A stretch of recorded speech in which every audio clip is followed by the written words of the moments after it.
Assalomu alaykum, hurmatli mijozlar va hurmatli bizani kuzatib boruvchilar. Vokzal O'zgazolning orqasida Qizildomda, Islohot 15 da 3 xonalik uyimiz sotuvga chiqdi. 3-qavat 94 metr kvadrat. Videoni esa oxirigacha ko'ring, narxini esa oxirida aytib o'taman.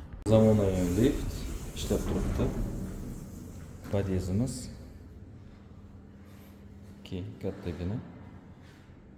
Kirganda mana shunaqa uzun koridorimiz bo'lyapti. Dekorativniy oyna, stroyniy mebel qilingan. O'ng qo'limizda общий sanuzul bo'lyapti. Juda ham keng, kattagina kirish mashinasini shu yerda o'rnatganlar. Xo'p. Bu yerda esa garderob bo'lyapti. Chap qo'limizda barcha narsalar, ancha-muncha narsalar ketadi.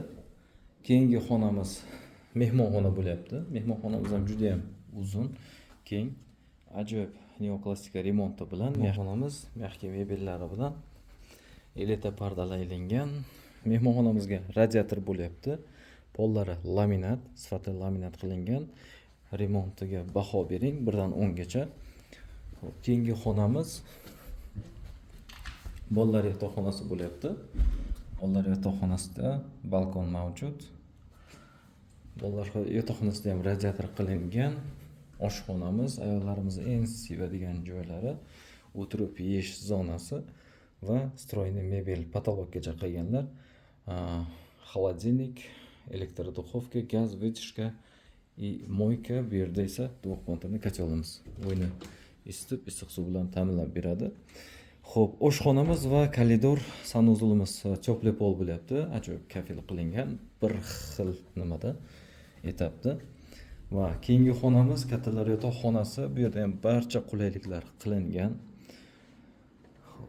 Двухспальный, ikki tomonida tumbochka va dekorativniy oyna, konditsioner, trюмо. Bu tomonimizda televizor. Bu yerda ham balkon mavjud. Radiator qilingan, teplый pol emas. Yana eslatib o'taman, Samarqand shahar O'zgazolning orqasida vokzal territoriyada 3 xonalik 3-qavat 94 metr kvadrat umumiy maydoni. Narxi 110 ming, faqat naqd pulga savdo qilinadi. Kadastr hujjatlari bor. Kimga agar qiziq bo'lsa, uy olmoqchi bo'lsa, pastdagi nomerlarga telefon qilinglar, to'liq ma'lumotni shu yerdan olasizlar. E'tiboringiz uchun rahmat. Xayr, salomat bo'linglar. Like va podpiska bosish esdan chiqmasin.